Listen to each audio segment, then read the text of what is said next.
Well, hello there, you beautiful human, and welcome to your yoga practice. I am Andrea Dawn, and today we're going to move through a practice to help with tight hips and tight hamstrings. So let's get started, and I'm going to start you lying down and then we'll om. But let's start lying down on our backs with the soles of the feet together and the knees out wide. And then you can adjust the heels closer or further away from the sits bones, just depending on how much sensation feels like a relaxing way to begin the practice. One hand to belly, one hand to chest. And then just begin to feel yourself. Breathe.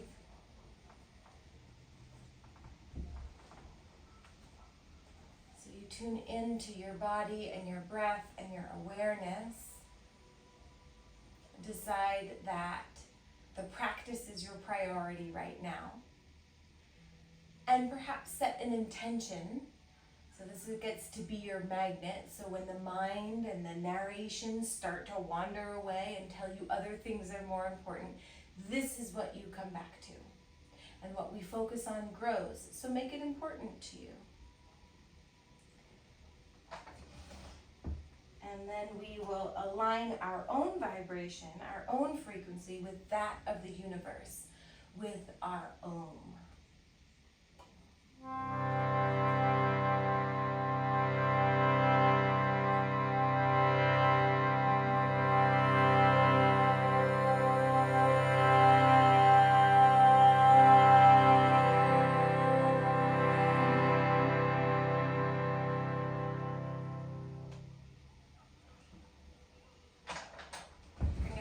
Smile to your lips. Oh, here I am.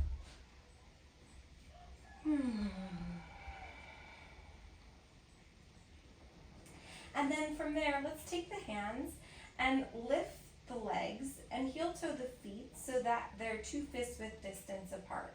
Cross your right ankle over your left knee, flex your right foot. So you're in a figure 4 position. And then we're going to take the arms out to a wide diagonal so you can use them for support. Press down through the hands and just start to move your figure 4 from side to side. Each time you move from side to side, you might go a little bit further. Engage with the sensation that you're feeling in your body. Engage with your breath. Allow the breath to be the driver of the movement. And then eventually we'll land that figure 4 over towards the left. So from here, press the right knee away from you. You can use your hand. If it's too far away, you can use a prop. It could be anything that you have handy, maybe a block. So you're pressing the right ankle into the left knee and the right knee away from you. And maybe you explore where you feel that in your outer hip.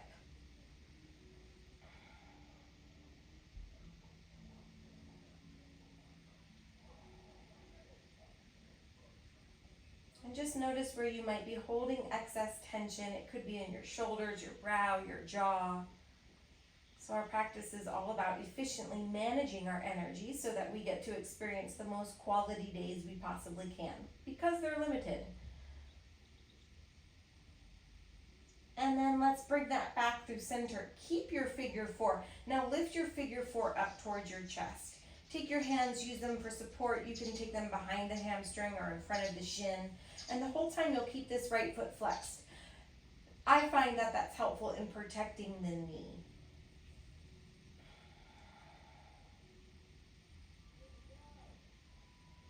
And as you move through your practice, you're developing your authority, your agency, your awareness to understand and know how much is enough feeling.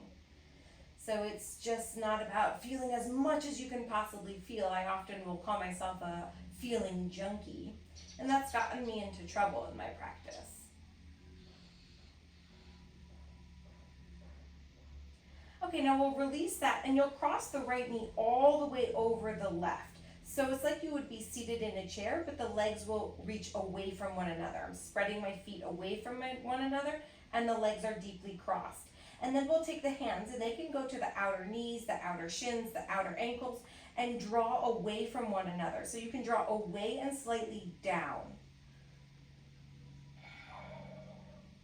And all of these cues I'm giving are just directions for you to look. You get to look in the opposite direction as well. So just knowing that everything I'm offering is that. It's an offering, it's not a telling. I only know what I feel in my body. So it's up to you to determine what you feel in your own body and then make really good choices about that.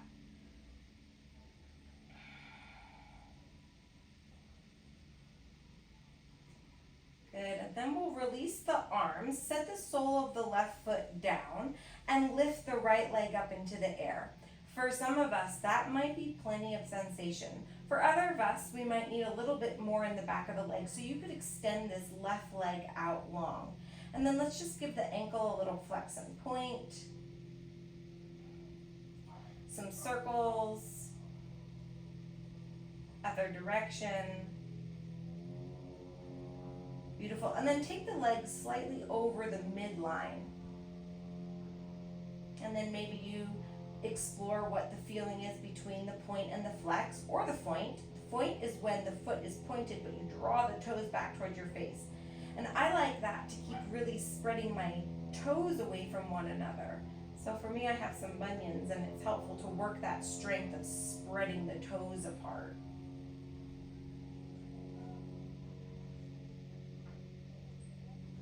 Good. Now we'll pedal out the legs, so like you were riding a bicycle, just pedaling out the legs.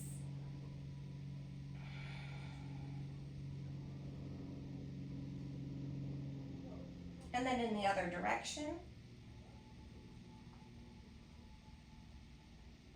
And then we'll land right foot, cross left ankle over right knee. So coming back to that same sequence, we'll repeat on the other side.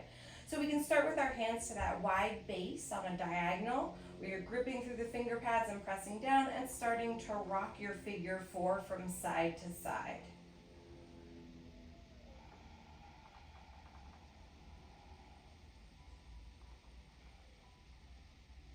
So our practice helps us become really aware of our thoughts, and then we can notice how those thoughts make us feel.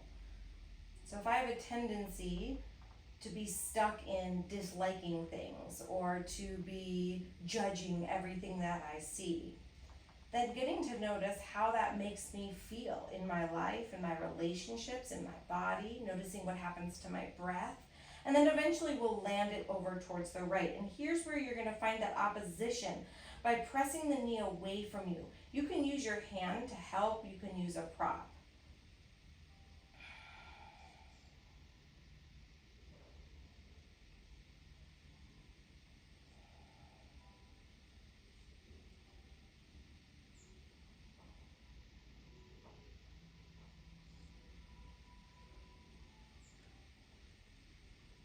Okay, then let's lift that back through center, and we'll lift that same system of legs up towards the chest. So moving into a more traditional figure four, where you can take your hands behind the right hamstring, in front of the right knee, or around the shin, and the left foot stays flexed.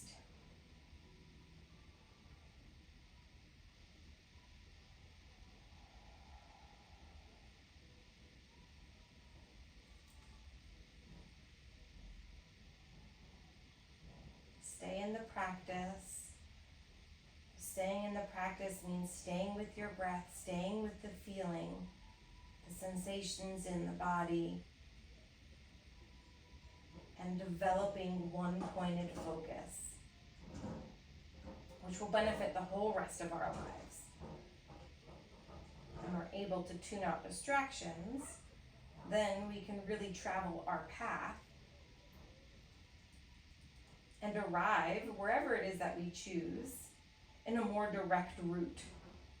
Okay, now we're gonna cross this in a deep cross. So the left knee crosses all the way over, spread the feet away from one another, take the hands to the outer knees, outer shins, outer ankles, and draw away and down. And then you might notice, like I noticed, like, well, now I'm like really using my biceps. So is it possible to relax my biceps and still give myself some pressure drawing downwards? And we can notice that excess energy in other places in our lives as well. Like, oh wow, I am giving this situation way too much energy, way too much internal dialogue. And then that's taking away from the other things that cause me more joy in my life.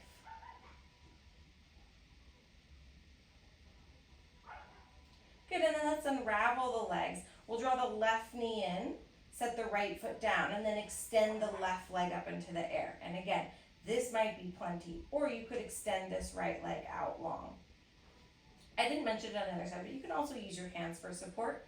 Sometimes finding that opposition is nice, drawing in and pressing away. Sometimes it's helpful to notice what you can just do in your natural range of motion without using other limbs to draw them further. So can I give myself a practice with just my natural range of motion? Then let's cross that leg over to the midline and circle out the ankle. Other direction. Flex and point. Maybe you find the point.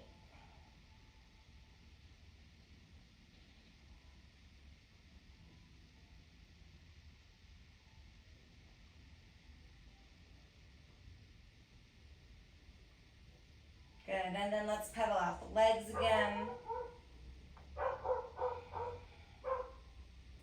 And then in the other direction.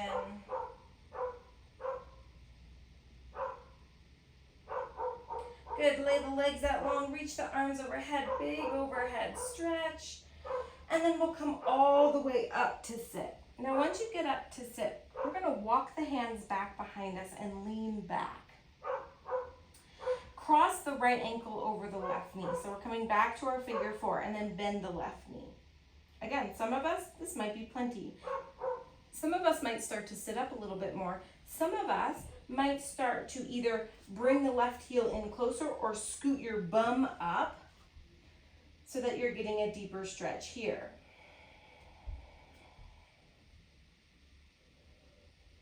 And again, it might be that you sit in stillness, or it might be that you're shifting this from side to side. So it's like we're taking that flashlight, we're just kind of searching around, maybe finding a spot where we want to hold and breathe into.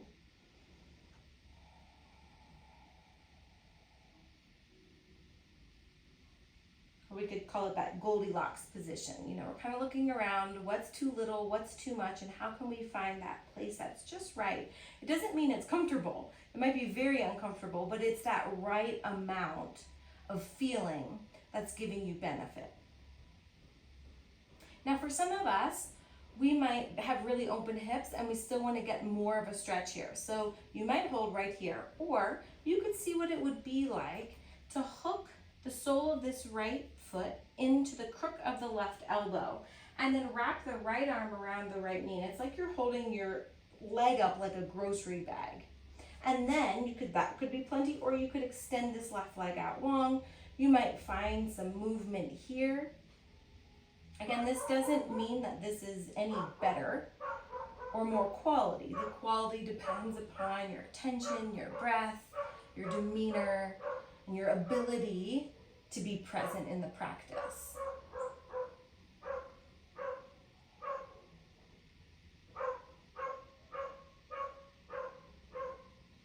My ability is being very much distracted by this dog that is barking, and I don't know if you'll be able to hear it. But I live in Guatemala, and there is just very, very, very many stray dogs. It's saddening, and oftentimes you will hear them speaking their minds. Okay, wherever you are, we're going to set the sole of the right foot to the left inner thigh and sit up tall. All right, and then this left leg is extended straight out in front of you. Flex the left foot, draw the toes back towards your face. Sit up nice and tall. Walk the hands behind you. Now keep reaching the hands behind you as you tilt from the hips forward. Like for some of us, just this might be plenty of feeling. For some of us, you might want to tilt a little bit more forward. And keep reaching the fingers back, drawing the shoulder blades back and down, reaching the crown of the head forward. And then eventually, like this is helpful to kind of get that neutral spine position. Eventually, you might bring your hands forward, it depending upon where is a good place for the hands to be. It also could be that you decide to round the spine a little bit and let the head hang heavy.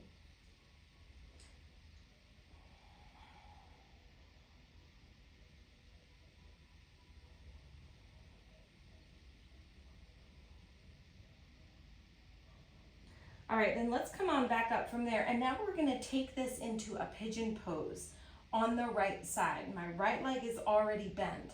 So what I'm gonna do is sweep this left leg behind me. Now, some of us pigeon might be too much, and you could stay in this deer position where I'm not swinging the leg all the way back, right? I'm keeping my sole of my right foot to my left inner thigh.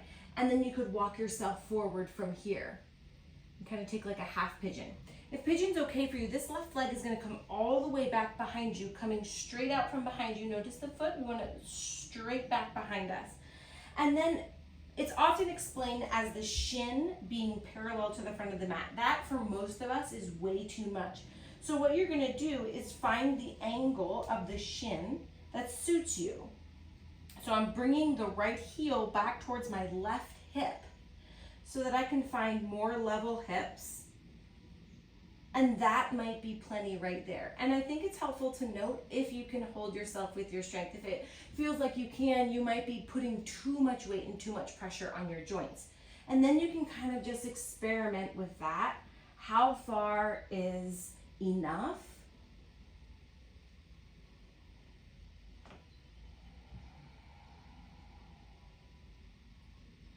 And then you just take your awareness and your focus and put it into your sensation, put your breath into this sensation. It's that unification of all of you, the yoking of body, mind, and spirit. And so our physical practice can literally teach us how to do that.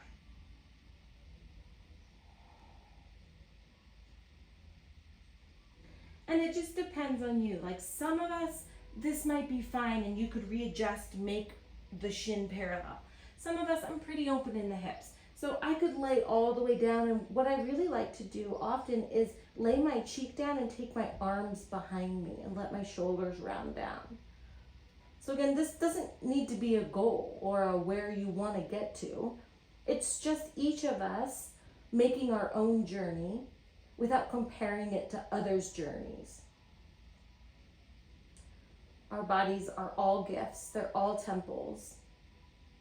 And it's such a waste of energy to want our bodies to be like other people's. I've spent so much of my life in that space. And what a waste. Not appreciating my own temple that's been gifted to me.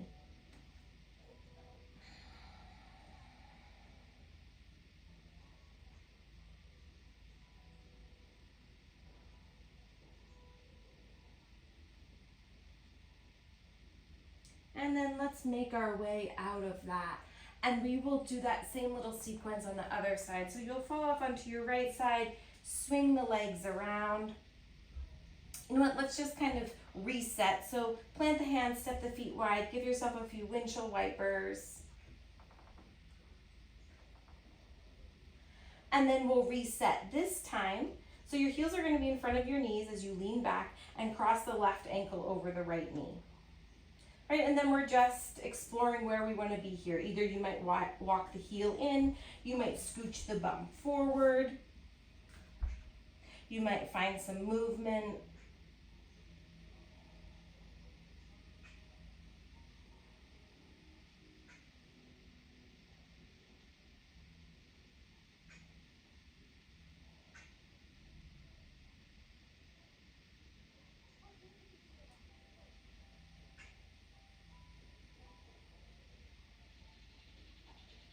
So our practice is all about asking our body, what do you need from me? How can I serve you? A lot of our days are spent placing demands on our bodies. And so this gets to be a time where we show up for the body and say thank you, and how can I help you? And remember, if you wanted a little bit more, you could take that where you were hooking the sole of the left foot to the eye of the elbow, and then wrapping the left arm around like it was a grocery bag. You could keep this knee bent, you could extend it long. You could find some movement here. You could think of this like this is very similar to our pigeon pose, how we're going to place the leg.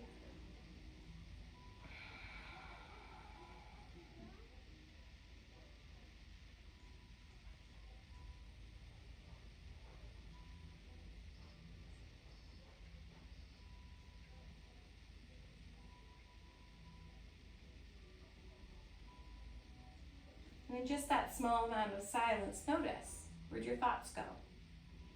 You know, and it's not necessarily helpful to get frustrated in the fact that most of us, give us 10 seconds, our thoughts are going to go somewhere else.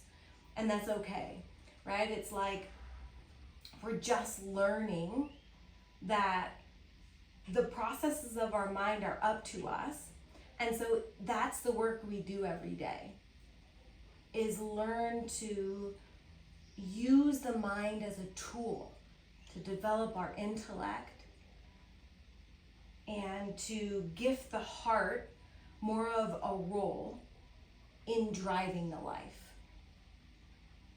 All right, we're going to set the sole of the left foot down to the right inner thigh, flex the right foot, and here we're going to fold over the right leg, or maybe not, or maybe sitting is plenty. Last time we started by reaching the hands behind us and then tilting the hips. You could stay there. You could do things like clasp the hands together. Or maybe you're bringing the hands forward, maybe rounding the spine. A lot of these folded postures are taught with what is called like flat back or a neutral spine. And while that can be really helpful, I notice for me sometimes that flat back position too much in my practice irritates my hamstrings more. And so folding is helpful for me sometimes, keeping a rounded spine. It depends on you. So just noticing, what's it like when I kind of have more of a hinge? What's it like when I round?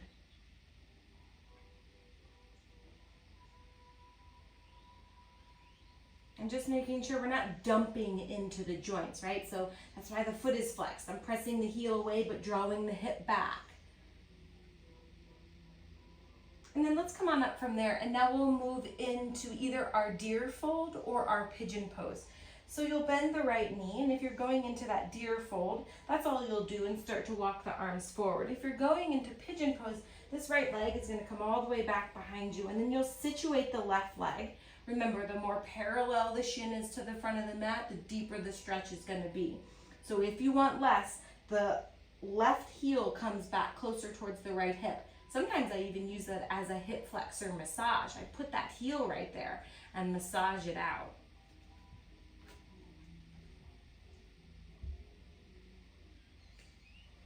So in our practice, we want to make sure that we are respecting tradition and acknowledging yoga tradition, and also taking the liberty to make it work for our body. We don't need to fit into postures. We make the postures fit us. We've got enough of life telling us how to do things and that we're not good enough. So our practice is not one of those. And if you do have really open hips, that one of my suggestions that always feels really nice in a relaxing space is for me to rest my cheek down onto the mat, and I turn my head to the opposite side of the hip that I'm working on. And then the arms might go back behind you, and the shoulders can round down.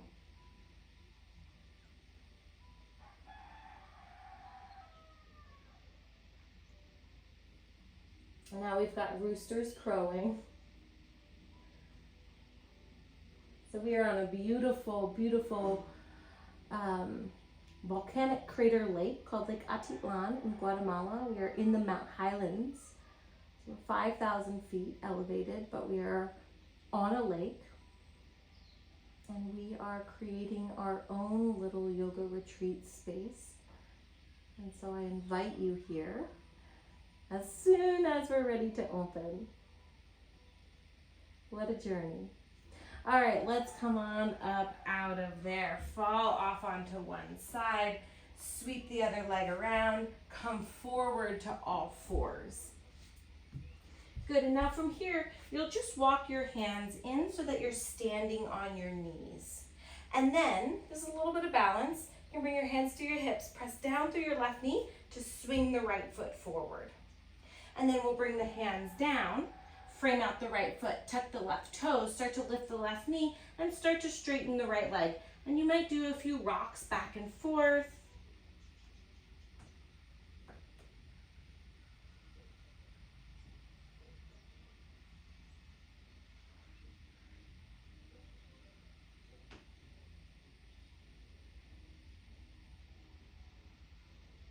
And then we'll set this left knee down and go into half splits. So that word can just sound scary. So you might just start to straighten the knee and just that little bit of movement, that might be your split right there. There it is.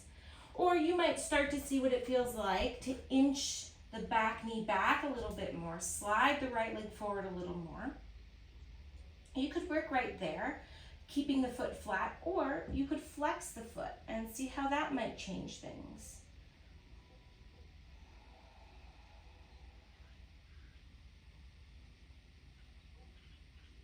And moving the foot, rotating the foot, stay interested, be creative. When we think that we know what something's going to feel like or where our body's supposed to go or what we did yesterday in our practice, that's when we lose all the zest, all the excitement, all that purity and innocence of just being in it. Or that big open space for any opportunity to happen. What if today you just actually split all the way down, even though you had thought that you couldn't? And then let's come on back forward. And from here, what we're going to do is step the left foot up to meet the right. So we're in a hanging forward fold. And for this forward fold, 2 fist width distance in between the feet, deep bend in the knees, rounded spine. And I want you to just play with the way that you're using your feet. So what happens if you push down through your feet and turn your heels outwards and then push down like you're trying to stretch the mat apart? Does that change the sensation that you're having in your hamstrings? Or what happens if you tried to turn your heels in? I'm not actually moving them in space, but I'm dialing them in and I'm trying to pull the mat together, so I'm putting more weight on the inner blade edges of my feet. What happens with that experience? Does it change any of the feeling that you have back here? We want to make sure we're not overstretching the hamstrings.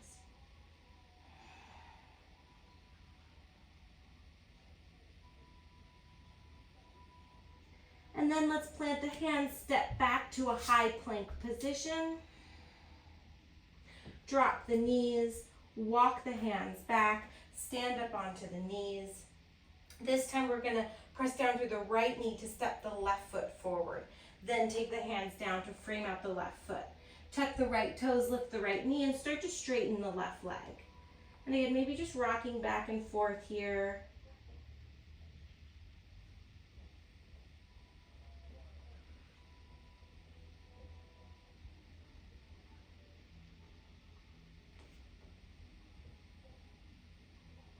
Good, then drop the right knee, and here's where we'll go into our half splits. What might just be just shifting the hips back and straightening the left leg. It might be starting to inch this right knee back. We're trying to keep the hips level. I didn't say this on the other side, but what can happen in our splits is we end up going way off on a diagonal. I'm exaggerating a lot. But let's see about keeping the hips level. And then experimenting with things like flexing the foot, pointing the toe. So you can find that scissoring action. We talk about this in a lot of standing postures. The scissoring action is like if I was to draw a line between my left heel and my right knee, it would be a diagonal line. And I was trying to shorten that diagonal line up. So I'm drawing the left heel back, I'm drawing the left hip back, I'm drawing the right knee forward and the right hip forward.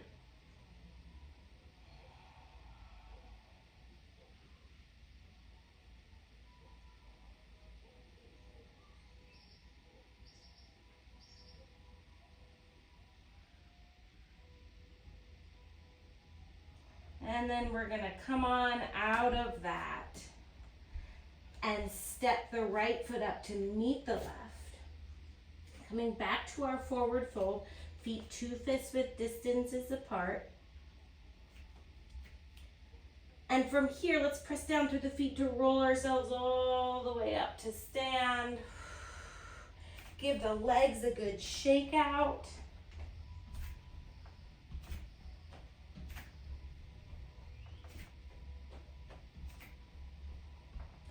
And that is our practice for our hamstrings and our hips.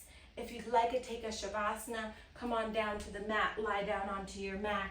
Take a final resting position where you have this opportunity to release and renew and regenerate and reprogram in this pause, in this integration and absorption of your whole practice and all the wisdom that you just programmed into you.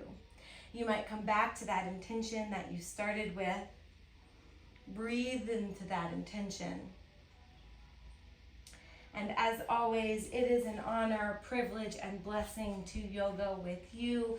Please like and subscribe, tell your friends, and I will be excited to see you on the mat next time. My heart sees and feels and smiles to yours. Namaste, yogi.